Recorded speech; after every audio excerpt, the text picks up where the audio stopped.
Yo, what up? This Terrell from Hall of Fame and D-Line. This is Bully Rants. The topic I'm going to address in this one is the hot topic, the whole super bully, exotic bully, micro bully versus American bully, and the standards and why we have so much trouble with these dogs right now. Basically, when I started doing this thing, which has been a while ago, 10 years, whatever, a while ago, pretty much the dogs that were the standard were dogs that went along the line of Remy, Nemesis, Gotti, Monster, and a lot of other dogs actually.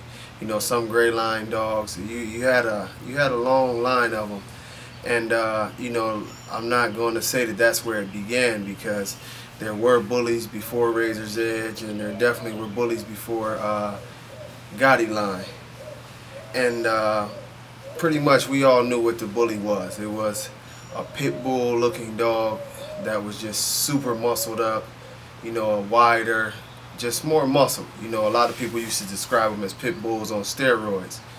Well, more recently we have seen the new look, where there's the Miyagi's and there's the Dax, and then there's some other dogs that this is pretty much, in my opinion, it's not an American bully. I think in the opinion of every registry that I've seen and the way they set up their standards, those dogs are not American bullies. And there's something else, and they're nice, and some of them are nice dogs, and some of them have actually pretty good conformation and everything. But to be an American bully, you have to fit a standard. That's just like with any other breed, any other registry. There's a standard to be followed. And yes, I know everybody's going to say, well, Dax is a grand champion, and it's nothing against Dax, but when you look at the title of grand champion or champion, I have a lot of disputes with that also, being that if you're going to have a champion or a grand champion, this dog should be quite simply flawless. It shouldn't have a lot of flaws. It may be one that you can get away with, and it's obvious that Dax has a high rear. And with that being said, not to pick on Dax, but what one of the problems is with the registry now is that they allow and permit these flaws. They allow and permit the breed to be changed, and that's why we're in the situation we have now, where newer guys who want to get into owning a dog and possibly showing a dog really don't know what to look for.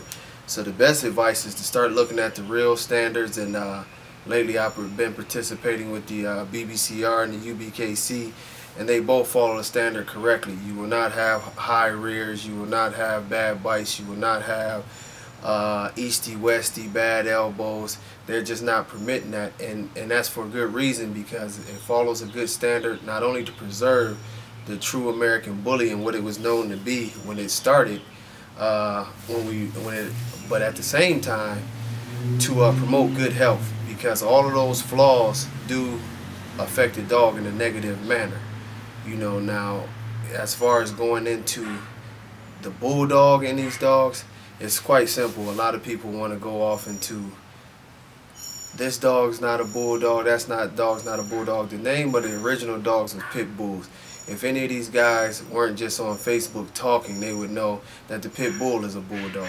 Even when you break down the pit bull, you have several different types. You have the game dog people who yell that they have the only pit bull, and you have the American Pit Bull Terrier, which is the UKC dog, and that's supposed to be the real pit bull. Then you have the Staffy that came from the same family, and all in all, as when you look at all these dogs, you see distinct differences in all of these dogs.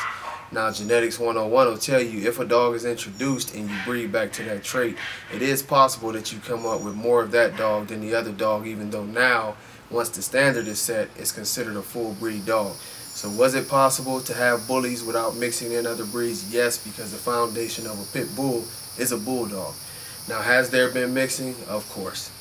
But at this point in time, what I'm saying is that basically we need to get to a point to where we get to one standard and stick to it. As far as Dax and Miyagi and other style of dogs, they do belong somewhere else, and they need to have their own class. So even if you decide to breed that style of dog, you know what you're breeding towards, and you're breeding a healthy version of a Miyagi or a healthy version of a Dax that's a more bulldog type of dog. And pretty much all the dogs can excel, but right now what we have is a bunch of guys trying to make a quick buck, and I'll address that one in the next rant. But it's pretty much, it's no standard and there's no care for the dog.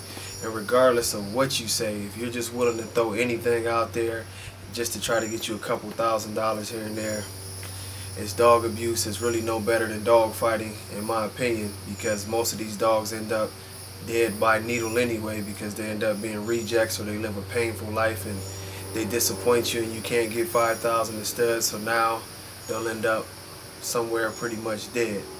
But hopefully that gave you some insight on my perspective of bullies in general and the breed in general. It is just a deep conversation that I can't cover in just this quick, but I'm pretty sure we'll touch on this topic again. First and foremost, love your dog, and whatever type of dog you have, take good care of them. I'm out.